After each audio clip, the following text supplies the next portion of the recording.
So I'm wondering, whilst that's transferring, should we? I've got Yes. a couple of questions that are just sort of generic questions about mastering. Yes. So yeah, the first time I've ever sent something off to be mastered, so I sort of need to know. And basically, all I know is that you send people stems. But the guys asked for some mastering notes, so I Yeah. kind of need to know, yeah, what format you send a project over to. Okay. So the first thing I would say is that not all mastering engineers actually need stems, and that's you Right. should check what Stephen wants there. Yeah. He might just want the stereo WAV file, and actually, most of the time I've had stuff. In fact, I've never had to send stems to a mastering engineer ever. It's Oh, always really? just been. It depends on how picky the mastering engineer is. It depends on whether he hears the WAVs and decides he can't work with the WAVs and he needs. Most mastering engineers want their job to be very, very simple. So a Yeah. stereo WAV file is loads easier for them. I think it would cost you more for them to work with stems as well. Okay. So when you say send over a stereo WAV, do you mean for each channel? No, Per just channel for the whole thing. For the finished track. Yeah. All right, but then So you how would are they just going send to them a go in bounce. and? Oh, okay. So How honestly, do they go in and then like pick bits out and with multi-band effects processors that automatically chop these finished track up into frequency bands and then deal with those frequency bands individually. Okay. So he'll be doing things, yes, like master EQ, which is usually very, very subtle.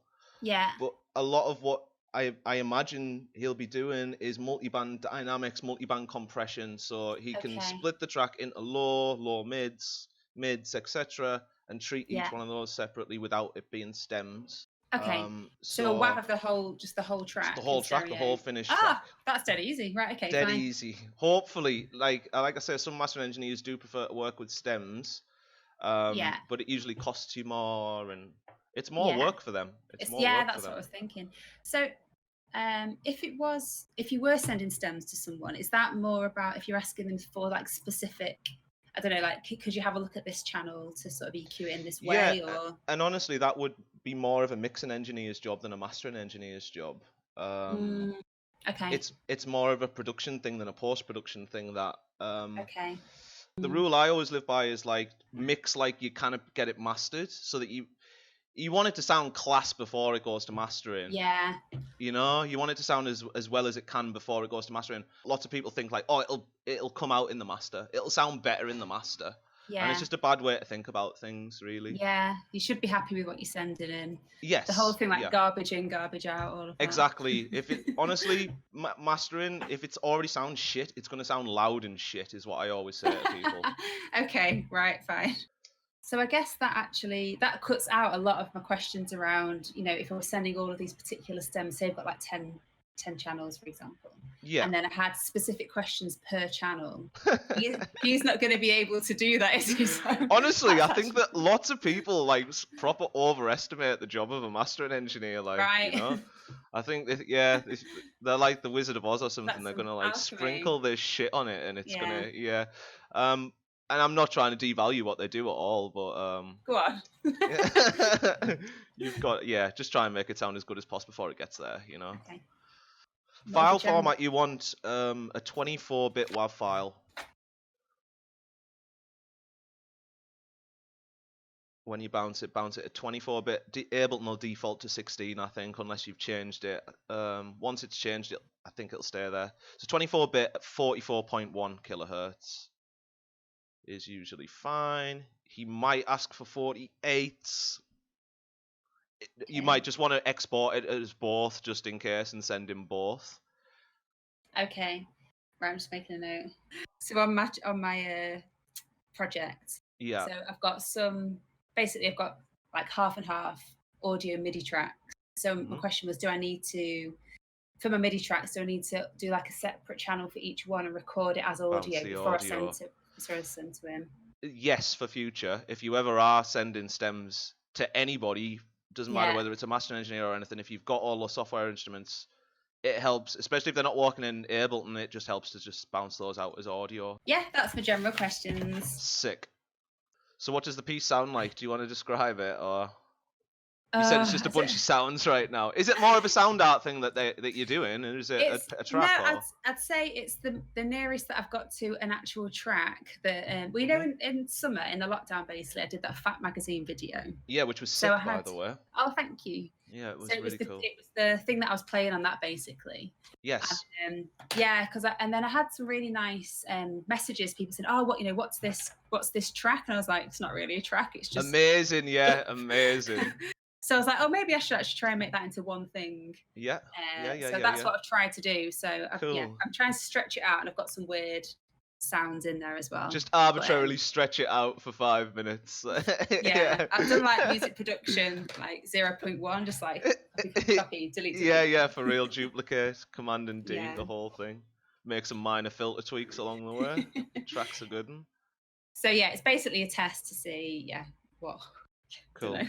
A track, but John wants some music off you, John wants some music. I know, I haven't got any. I've only got one track. I've got one track. Just put it on a VA.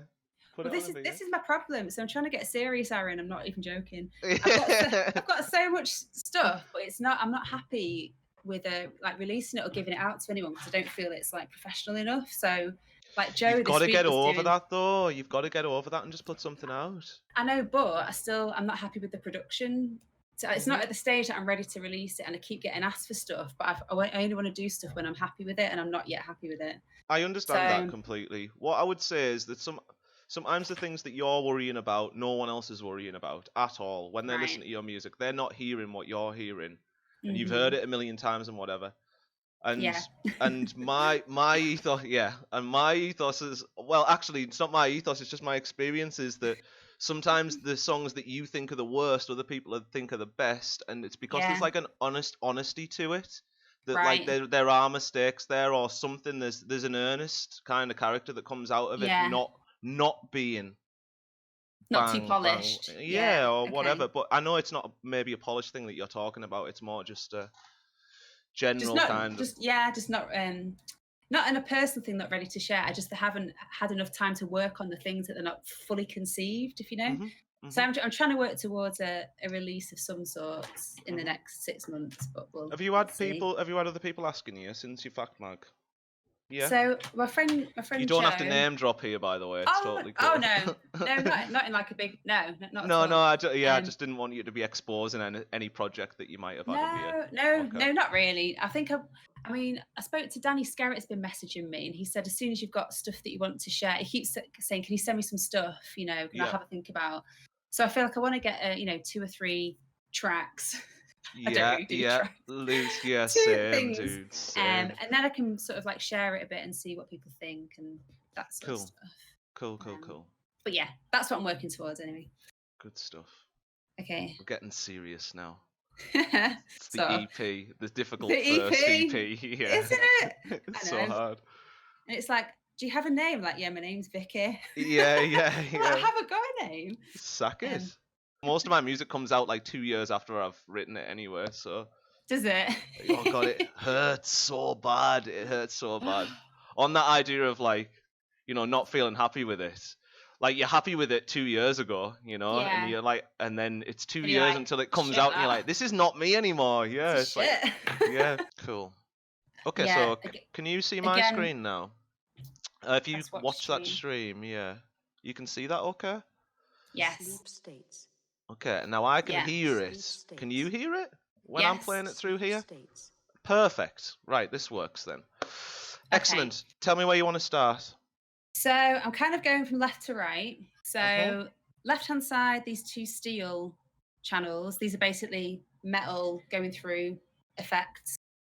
Quite kind of. I think they're okay. Lovely. They might need like boosting a little bit in the high end. Okay, I can see you've cut them pretty hard, but if it's steel, I can understand why. And then I've got this. Well, do you want to just play the first bit?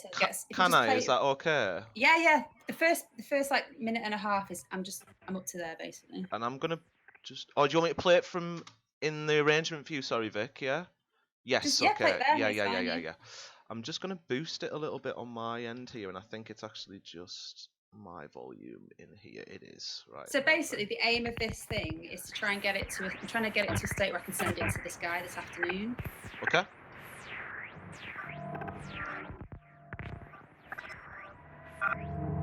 Sounds great.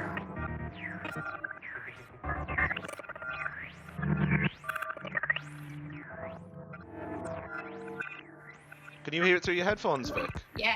Right, great. Oh, nice. Sleep states.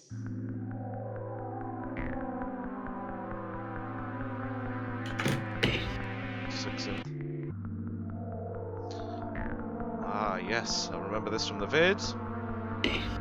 It's literally my only track. Oh, shit. I know how that feels. I know how that feels. Wait until everybody just wants this track off you. Like, everybody wants another version of this track off you. Oh, can you make us another one like that? No! Sounding sick. I've got loads of bits to put over the top. I've just literally started this morning with it.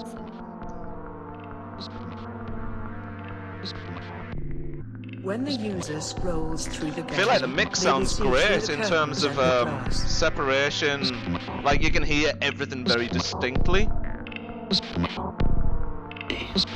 that's partly down to your structure in here anyway, just like, you know, creeping things in and not having too much going on at any one time.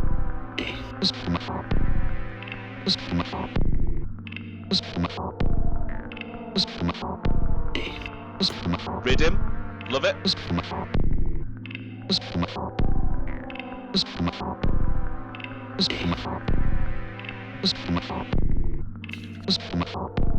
There'll be other things going on. This is just like. Oh, no. It's fine. This opens the doorway to lucidity. The method of projection is dependent on the device you use, your ambition and your budget. Oh, nice. This channel's a bit loud. It might just be like one element of this track. Clink here. Yeah. Just gonna turn it down on the sampler somewhere. Make a note though, because you'll have to do this as well. Let's try it. I'm gonna turn it down on the sampler itself inside of the rack, and I've got it at about -12. Shall I be like doing this whilst you're doing it? You can if you want. Yeah. I mean, it saves time, right? It saves you making even more notes, Vicky. I know, yeah. Okay. Right, hang on. Let me just open my project. Right, okay. All good. So on radio 2. Radio 2, clink, turn that down. Clink. I've got it at about -12 and it sits a bit nicer now. -12 on the... Oh, right, just the overall. No, just on that one clink sampler. In the sampler, mine says volume -4.57. Yeah, so drag that down to about -12 because it was super loud when it came in. Right, yeah. Now that's me listening on headphones. Okay, yeah. Do you know what I mean? That's a good point, actually, and it's one of my general questions. Mm-hmm. When I'm sort of mixing this, I'm mixing it through my big speakers here. Should I be mixing this through headphones? I don't really know. I mean, what I always say to people is try and mix through the speakers or headphones that you use the most for listening to music. Right, okay. Because you know what good music sounds like through those speakers or through those headphones. Yeah. Mm-hmm. So you've kind of got a level, like a subconscious level of what it should sound like. So that's one answer I give to people. Your speakers are probably production speakers, like near-field monitors or whatever. They're going to sound great, but it will sound different as soon as you put headphones on. Yeah. So if you're really struggling with, if you're thinking like that sounds weird on speakers, I'll listen to it on headphones and see what it sounds like. Just like isolate little bits and like, okay, well, what does that sound like on the speakers? Rather than you sometimes fall into the trap of like, and this is a big problem, is you mix the whole track on speakers, you don't listen to it on anything else. Yeah. You come back, you listen to it on something else, you're like, the whole track sounds shit. Yeah. And so you go back and you make these huge changes when actually it might just have been this little bit that sounded weird on that particular set of speakers. It might be the room that you're in. It could be the wall that you're next to. Okay. But yeah, I mix with these now. They're a shitty bit of, gaming headset, but I know what good music sounds like through them. Yeah, so I've got that like subconscious bar or whatever. It's just tuning your ears to whatever. Yeah. Okay. There are limits to that. I wouldn't mix on like shitty little buds or whatever. But Airbuds, yeah. Yeah. So that was. I'm gonna play it again from around where we were. Yeah. So that's sitting a lot nicer now. You've got a little bit of room on that clink to push it a bit harder, like to a biting point. So I'm always looking for biting points with snares. Like you want it to kind of pop a little bit, and you want people to feel it, but you don't want it to take the top layer of skin off people either. Yeah. It's like it's on the offbeat, isn't it? So yeah, so it's got all that space to kind of come through anywhere, you know. Yeah. So you can turn it down because it's got that musical space to pop through anywhere. But there's a biting point. You could potentially turn this back up to around -10, and it's got a little bit more snap on it. You could even treat it a little bit over here, but actually it sounds nice and balanced here at about -11, -12. Okay.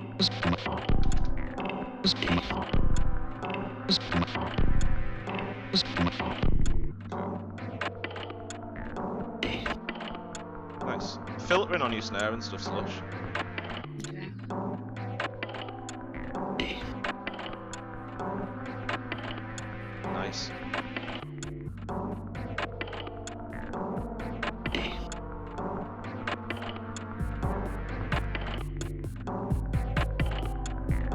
Sick.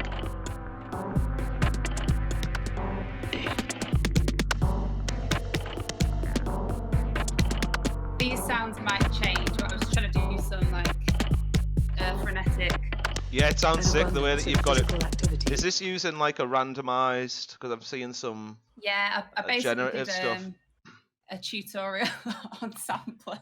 Yeah, man. Yeah, I'm a bit totally. obsessed with like I'm trying to get to like a randomized place. I've been trying to teach myself max MSP, but I'm not at that level to be able to use it yet. So I'm trying to do some more generative stuff within Ableton at the moment to do. Yeah, and why not? The tools are there. Yeah. Until you need something like super bespoke for your random number generation, there's no point. It's all there. Cool. It sounds sick, and it really helps to introduce that, as you say, kind of more frenetic rhythm or whatever. Yeah, because it's quite a slow pace, isn't it?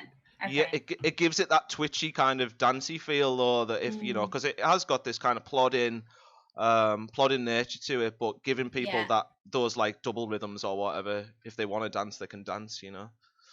If you want to dance, yeah. If you insist on dancing, then here's a little bit for you to dance to. Yeah. So the bot things that's like machine learning. So I've trained a machine learning algorithm.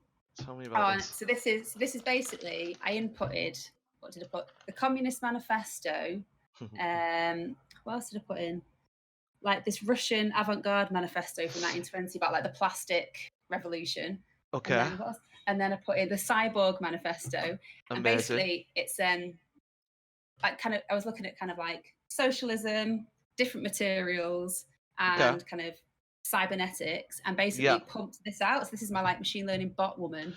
So when you say you fed it in, do you just like you give her you give this machine the text, the big chunk of text, and you import that text into a piece of software? Yeah, I can show you later if you like. It's that would be sick. Runway. So they have these different algorithms, for example. So on this one, it's like a text to speech, and it. Got you. So basically, you input different things, and then it trains on a different way that it constructs the sentences. So this one was for kind of like a novel. I've seen these. So then you get your own voice that comes out. Oh yeah. Right. So basically, you have this text. And then there's some bits of it that is completely generated by the ideas that you've put in, and it sounds really real. Yeah. So I've taken that text and put that through a like text to speech thing, converter. So I've got this weird woman who's like projecting the future, but we'll see anyway. The grey lady or something, like grey lady vibe. Yeah. I love it. I'm just going to listen. A multi-layer dream camera with a high-speed internet connection. Support a living machine. This is great. I love this like let AI make the next gen of art kind of vibe. I love it. Just take the pressure off us for a bit. Because it's like for the Sleep States project, it's loads of like sort of self-help things about lucid dreaming. Nice. And like how to get yourself into like a sense of slumber and how the machine can help you kind of lose consciousness and all of this. So Sick. So it's like that's actually the main chunk with also Love the it. Communist Manifesto. Love it. Love it. Anyway, it's quite weird. Yeah, Okay, let's feed this machine the Communist Manifesto and see what happens. Yeah. Right. So good. Okay, so questions. EQ thing. So the channel that says Berg, this is an Anthony Burgess like tiny amazing. Yeah. I did a piece last year for whatever, Vicky, whatever. Anyway, I know, I remember when you were doing that. Nice. So it's quite I'm trying to EQ it. It seems to finish really fast, which I like the rhythmic stop of that. But I'm not sure if it's I'm basically struggling to EQ this properly. And I'm not sure why. It seems to be like quite abrupt. Does it feel like it needs EQing all the way through the track, or is there certain points in the track where you think it stands out and does your head in and annoys you? I think it's just I don't want to have different EQs at different bits. I want it to just be one EQ for that particular blast. Understood. But I think that I don't know, there's something that's just it's not gelling quite right. It kind of is quite abrupt.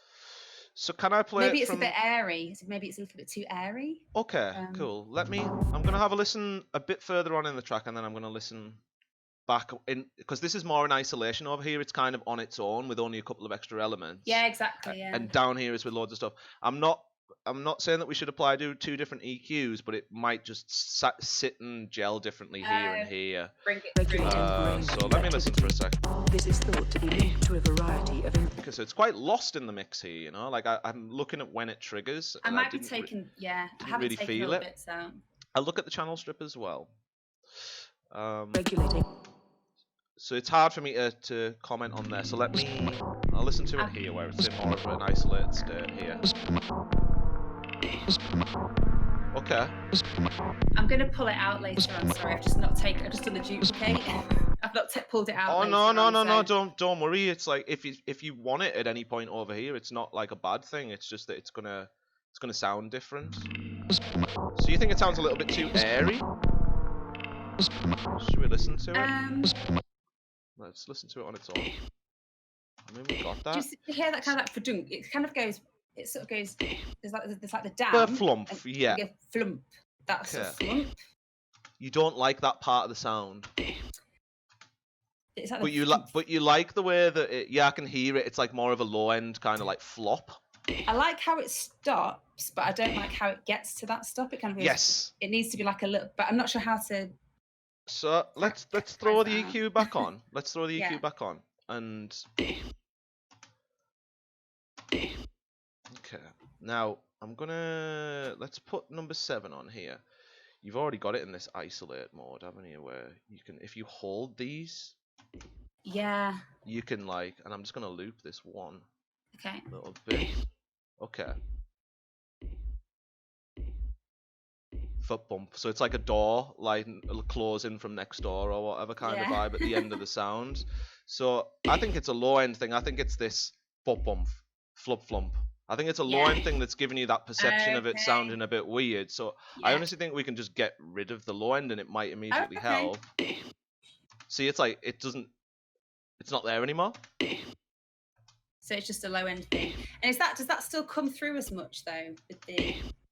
This is the thing. So you're gonna lose some low end impact here. However, you've got to think about what the role of this sound is in the piece, and you've got it.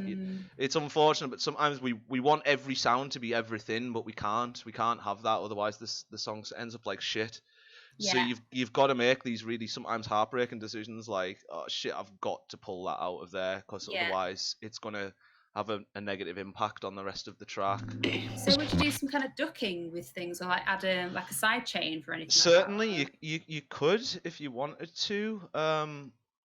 I'm always looking for the easiest solution, but if you wanted that sound to have that little bit of low end in still, you could potentially duck it under another low end source, so that when they don't clash or whatever, using a sidechain compressor. I don't think that's super suitable for this particular sound. I think just the EQ will just do. EQ it, yeah. Nice. Okay. Tick. That's 2 things. Cool. Now. Cool. Tick. Okay. The main synth. So that's the LA track. LA here, yeah. Yeah. Now, I think if you just play it, let me see if it's. Can you just go to the controls? Yes. On the sampler? Sampler, yeah. Yeah. Because I think when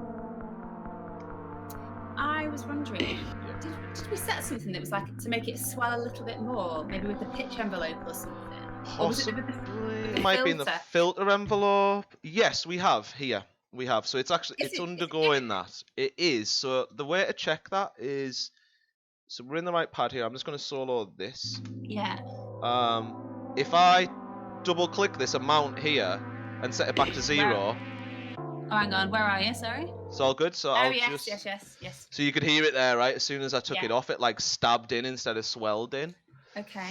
Now, if you wanted to change how quickly that happens, it's this decay here. This decay value on the filter envelope inside the sampler.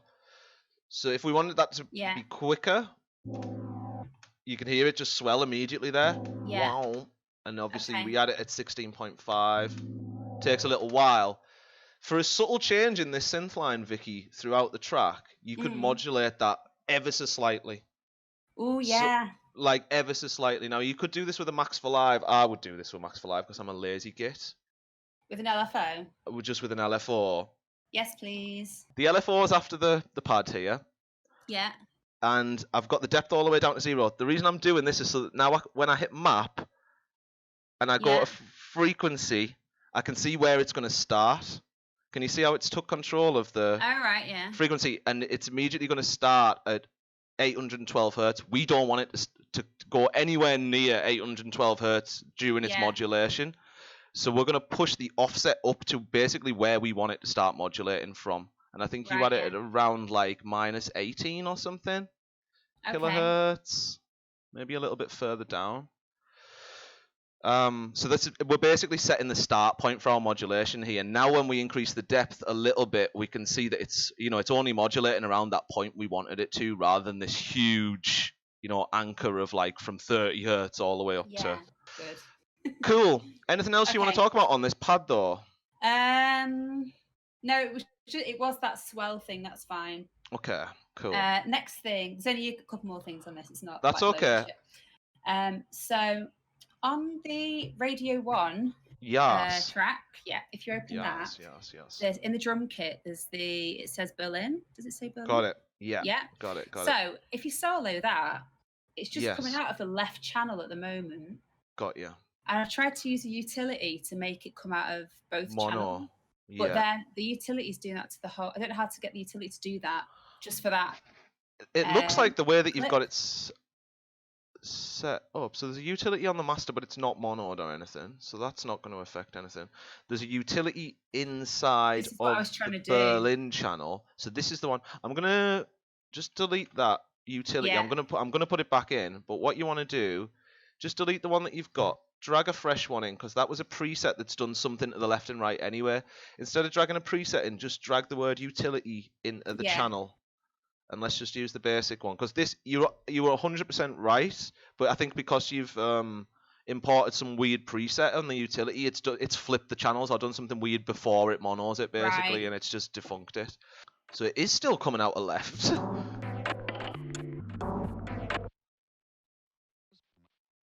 Yeah. That's fucking bizarre. It's weird, isn't it? So wait there. So if I mono it though. Oh no. I think it's the German radio people. It must be just mono transmitters. I think I've fixed it though. I think it's hard to tell because it's quiet. So I'm just gonna boost it a little. Yeah. Because the channels. Yeah, I mean that's fixed it. So yeah, you were right. You just had this weird preset on it. So throw a utility just after that Berlin channel. Yeah. And then just hit mono, and it's good. It is coming through both speakers now. The next one is it's about vocal stuff. So whether that is with the bot channels, maybe not so much with those because they're more mechanical. But there's this Vox thing at the bottom that I'm not happy with all the sounds in it, but I generally don't really work with voice that much, and I know that I'm probably not getting like the best out of it. Could you just give me like a bit of an overview in terms of like like, do you need to have like a bit of compression and reverb, like just a bit of an overview of how to make, say even with that ooh channel, that clip Yes. there. Yeah. As an example, Yeah. what would be the process to sort of like get the so best out of the vocal? get the best out of the vocal? Yeah, totally. So I think you're probably looking for a similar kind of vocal sound that I'm usually after, which is quite bright and crystalline in a way, but like kind of thin and airy. I don't know. It depends on how you want it to sound, you know? It does depend on how you want it to sound. So like texturally, how do you want it to sound? Yeah. And do you want it to be upfront in the mix, or is it a background texture? Is it a mixture of both? And usually I'm trying to get a bit of a mixture of both with mine. Sends, I would tell you to use here. There will be some compression and stuff that I put on the master track. Sorry, not on the master track, on the vocal channels, whether it's individual or the group. What it allows us to do is get a much better balance between like a dry source and an affected source. And we can get these really nice combinations of the sound rather than it just being on like a dry wet dial. We've got more options than that because we've got these individual channels. We can send things through to returns. We can send the group. It's just a bit more control, and it ultimately it does give you some better creative outcome as well. I'm just gonna randomly throw some shit into this. Quick question, sorry. Go. So if you have a vocal track and then and then you're sending that to the reverb send, do you then have your original dry signal, but then you have an additional signal and reverb, or is it just you adding the reverb on? So on the return channel, we always set our dry wet controls to 100, so that we're only hearing the wet, the affected through the return channel. Does that make sense? Yeah. There are rare times when I would have that down a little bit, but yeah, carry on. Sorry. So what is the difference between doing that and then having just a reverb on the channel itself and having it dry or wet? It's largely a control thing. It's largely about how much control you have, and processing power is another big thing, right? So let's think you want to send 10 channels to have the same reverb. Yeah. You know, you could put that reverb on 10 channels, and that's going to eat up a little bit of your processing power every time Whereas we could just have that one channel strip here that has our reverb settings that we send all of the channels that we want. Yeah. To have that reverb, it cuts down on processing power. It streamlines the workflow. It makes your sessions less clogged with audio effects and things. Okay. So I've got like some basic shit set up on this, a reverb, an echo. Super important that you have your dry wet control set to 100 if it's on the return track, and then I'm just going to push that through. On my return tracks, for reverbs and delays, I always low cut the shit out of them, because really I'm just like, I just want this to be an extra background effect or texture or whatever, this like glistening sheen that's coming off the vocal. I don't need all the actual like body and definition of that sound coming in. Okay. I certainly don't need it coming out. So on most of my return tracks, you will see this at the end of them, unless I really want some low end in the return. So let me hear this. So I know you can't hear this, but I would have this really large decay time here. Quite a lot of feedback on my... And it's just giving it this space. It's giving it this space. What I would also do is have a sidechain compressor. If I have these really long reverbs and echoes on a return track, and I'm sending lots and lots of channels to that return track is going to get messy as fuck really quickly. You know, if it's these really long delays and things.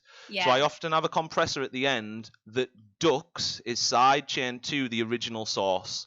Yeah. And honestly, sometimes I might have like 5 or 6 sidechain compressors on my return tracks that are ducking it under different stuff. Okay. So you might definitely want it ducking under your kick drum as well as the original source. It would be different. It would be different levels of thresholds here, you know, because like I want it to duck really deeply underneath the original sound source so that it really gets out of the way. It gives it a relationship immediately, you know, like to that original sound source. And then I might want the kick drum like just to say kind of ducking it, just a little bit. So all my settings on these compressors would be different. I would have strong compression on the first one. So for a strong duck, I would have less ratio and probably a kind of higher threshold on the kick drum one or whatever. But you would tweak this. What this does, as well as kind of giving a boost to the vocal, is it just gives this background texture that's got this really deep relationship to all the other elements, or at least like 3 or 4 other elements in your track. Because when they come in, that reverb is ducking out the way, and it gives everything this kind of, it's like using it as a gel almost, but it's like this textural gel that like kind of is musical as well. Aaron, you've literally segued onto my last question, which was about unifying. I remember you saying something about unifying drums through having like an overall reverb on them. Is that right? Yeah, oh, no, anything that you put on the drum channel. Right. And this goes beyond this, but we'll use your drums as an example. So where are they? Let's have a look, because you've got a couple of channels here. Well, yeah. So at the moment, so they're kind of like fragmented, aren't they? It's like, because it's like text is percussive, your speech is percussive here and stuff, isn't it? Yeah. But that's fine. That's absolutely fine. Yeah. So it's a little bit trickier because you've got kind of percussive material, as it were, spread across a bunch of different tracks. But what you want to do is to find a way to group those tracks together. Select them both, like shift select them, and actually group them together.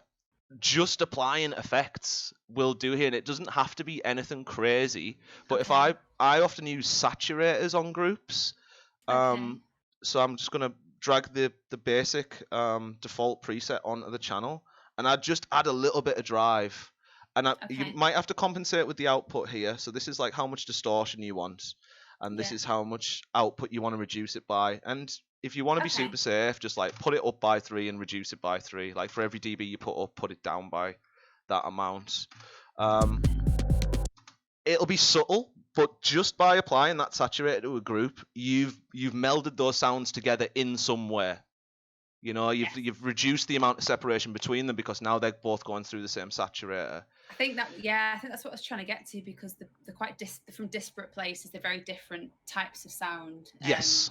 And like how they've been recorded and all of that. So I mean, we can do the compression as well. I'm a big fan of using light compression on a drum group to meld them together. I sometimes have 2 stages of compression on a drum group, where one is quite subtle, where it's like it's just to say like kissing it, and then the other one is giving it some real thump. So I'll do with just the light compression here. Let me just have a listen. What we want here is for, like I said, kind of like a gentle kiss. And what I mean by that is that we don't want the gain reduction coming like all the way down here at all. We just want it touching it. Okay. And all that's doing is saying, look, if you're louder than this, come down a bit, because the other shit inside this group is not that loud, and we want you to sound a little bit more together. So I usually just kiss it a little bit, so anything that is like spiking out, it's just immediately being told to back the fuck up for a second and just don't go that hard. And then we can talk about like having like an extra kind of thumping or pumping compression here. Let me try it. Why did you have to take? I remember you doing this before, like the makeup thing. What does? Right. That off? So I always take it off to begin with, at least, because what it does is it automatically, it can sound great, don't get me wrong. I use this more of a teaching tool when I'm teaching compression, because I don't want people to over rely on it. But when you're producing, this is fine, you know. It automatically decides how much louder the clip needs to be, depending on how much quieter you have made it via the ratio on the threshold, basically. Yeah. So it's actually more dynamic because it's kind of changing that on the fly. So you're just leaving it down to the computer to decide how much output gain is there. So it just takes a little bit of the control out of your hands, but can be a really quick, kind of easy, sounds good compression. Yeah. Okay. Cool. Yeah. Could you just talk me through? So if I was now to export this for Stephen, the Opal tapes kind of thing. Yeah. So just check all of my levels were fine. Yep. There's one thing that happens sometimes when I export stuff from Ableton. When I listen back to it, it's a lot quieter, and I just want to check that when I'm exporting stuff that I'm doing it correctly. So could you just talk me through that process? Yes, please? absolutely. Cool. So often, first thing, render length. Man, the amount of times I've sent things to master engineers and it's been like half the track. Like, so just make sure your render length is right. The way to do that is use this brace at the top. Okay. And just make sure you've got it as long as you need it, and hit the loop button just as a safety thing. It will definitely, and then select it. This is like just being like, it's just being like, yeah, click and drag. Yeah, I mean that's the other. But like a loop bar, as soon as you click it, it'll get it. So it's just like you want to be 1,000% sure that like that is the length of the track, and that's what I want to export. And you can double check that in the export window as well. So let's go File, Export Audio, Video. Right, things that will make it quieter in here. The only thing I can think is that you really want normalize off. But normalize tends to make things louder. Rather than quieter, so I'm not sure about that. Dither wouldn't affect your. I'm not sure how deep Stephen goes into dithering, but dithering is a mastering thing, okay? Right. And when you bounce here, bounce with no dither, dither at all. Yeah. That's a mastering thing, and if Stephen is working with dithering, then he'll want that to be blank slate. Okay. Do not ask me what the hell dithering is. It's kind of like anti-aliasing in visuals, where it's like filling in gaps to give the illusion of it being smoother than it is. Yeah. Okay. So WAV 24-bit. I mean, that's it. Like, I can't see anything that would be fucking with it here. It's 24-bit, and it's the sample rate's okay. Yes. Okay. Yeah, I mean, again, you might want to set it to 48 and bounce it as 48 as well. But as long as all of this shit is off. So it should be all fine, yeah. Okay. Yeah, it should be. Now, bear in mind, your master channel here. I mean, I turned this down, actually. It was at about -2. But really, before you bounce, you want to make sure you want to listen to the full track with this fader at 0. Okay, let me just write that down. Okay. I just forgot we're sending off a pre-master, right? Here's the trick.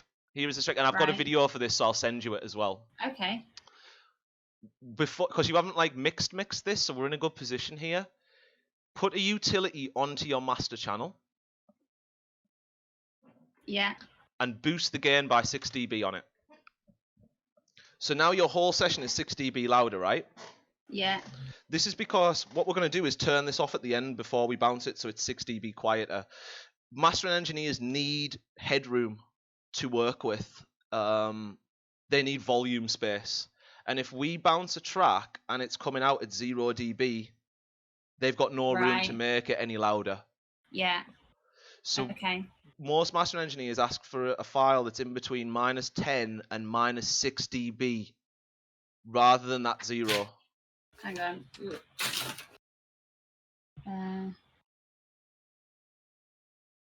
Can you just say that again? Ask for between... -10 and -6 is quite common. Yeah. So should I... Okay. Go ahead. Go on. No. Just carry on, sorry. So you put the utility on. Put the utility onto the master track. Okay. And then we have it on while we mix, basically, at +6 dB. Okay, wait one sec. Mix. So just kind of forget about that at that point. Yeah. You know, just forget it's there entirely. Now we mix the track, right? Yeah. And we mix it, and what we're looking for is to make sure that it doesn't clip, right? Okay.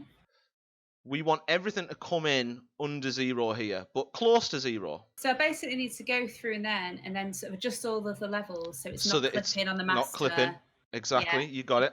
And then right at the end of the process, and this is the bit you really have to remember, is to turn that goddamn utility off before you render it. Otherwise it's going to like blast it's going to be it's going to be at 0 dB, giving him no room. You've still mixed it clean so that it's not clipping, but he's not got that headroom. So we turn off the utility at the end. There's 6 dB for him to work with without us having to fucking worry about going in, readjusting channel levels so that everything is 6 dB quieter. And so for him, it just sounds a lot quieter when he gets it, basically. Yes. Yeah. Okay. So things you might want to ask Stephen before you send them off, and I know it's an email or whatever, but it just in terms of your deliverables, is a stereo WAV file fine, or do you want stems? And how much headroom do you usually like to work with? Yeah.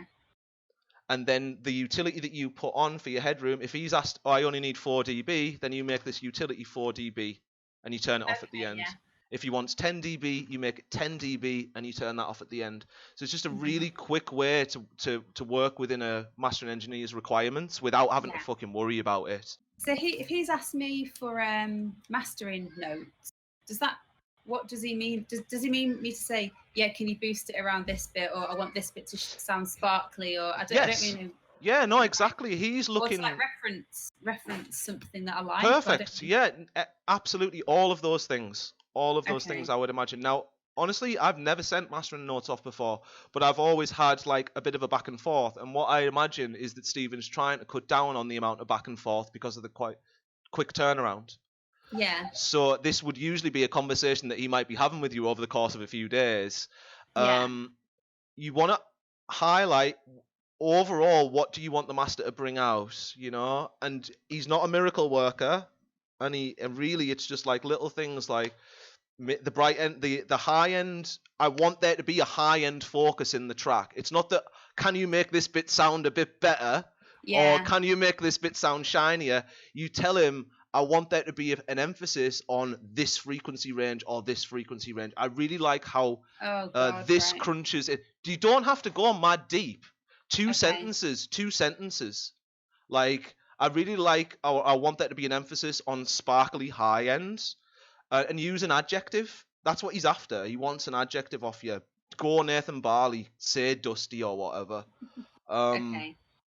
And maybe if at all you think there are any trouble areas in your mix, and I know it's not cool to kind of highlight those, but say maybe I've undershot the bass, or maybe it could do with a little bit extra warmth or something like that. Use those describing words. You do not have to go in and talk about every frequency band at all. You're the composer. You shouldn't have to worry about this. This is, again, I think a big problem with electronic music production is people expect you to be fucking great at everything. It's like, well, can't I just write songs? Is that not cool? Like, I have to know about all this bullshit as well. You don't have to, dude. So just talk about it in a language that you know that he will understand, using adjectives and things. I want it to sound crunchy. I want it to sparkle. I want it to shine. Whatever. Just don't tell him you want it to sound like, oh, can you make this bit sound better or whatever? Can you make it sound like Auteca? Yeah, exactly. That's not what he's there for. Do that? But reference tracks, 100%. Okay. Send him 2 tracks that you think, I've been listening to this, or this has been big inspo, or whatever, you know. Take it step by step. First thing you want to do is you want to throw that utility on your master. You want to put it at 6 dB. You're good. Yeah. You're gonna work from that point. Use returns to add reverb and space to your vocals if you want to. Yeah. Group things together and gel them together. Yeah. Even if it's I really wish the drums and the vocal were sitting better together. You've got a drums group and you've got a vocal group. Group them together. Group the groups together. Yeah. Of course. And look, it might not work. It might sound shit, but you at least want to check. Whenever you're trying to gel sounds, group them together. Even if they're from disparate sources or whatever, group them together. Yeah. If you want to get back at me at any point while you're mixing, just do it. Even if it's for like 5 minutes. I'm honestly on Discord 24/7 now. So just send me a message. Aaron, can you jump on Discord for 5 minutes to have a quick listen? Yeah. Whatever. Send me a mix. Whatever. Okay. It's good Discord, isn't it? Woo! I love it. We're so hip now. We're not old. We're not boomers. No. I'll catch you soon, Vic. See you in a bit. Thanks so much. That was brilliant. No worries. Thank you. Catch you in a bit.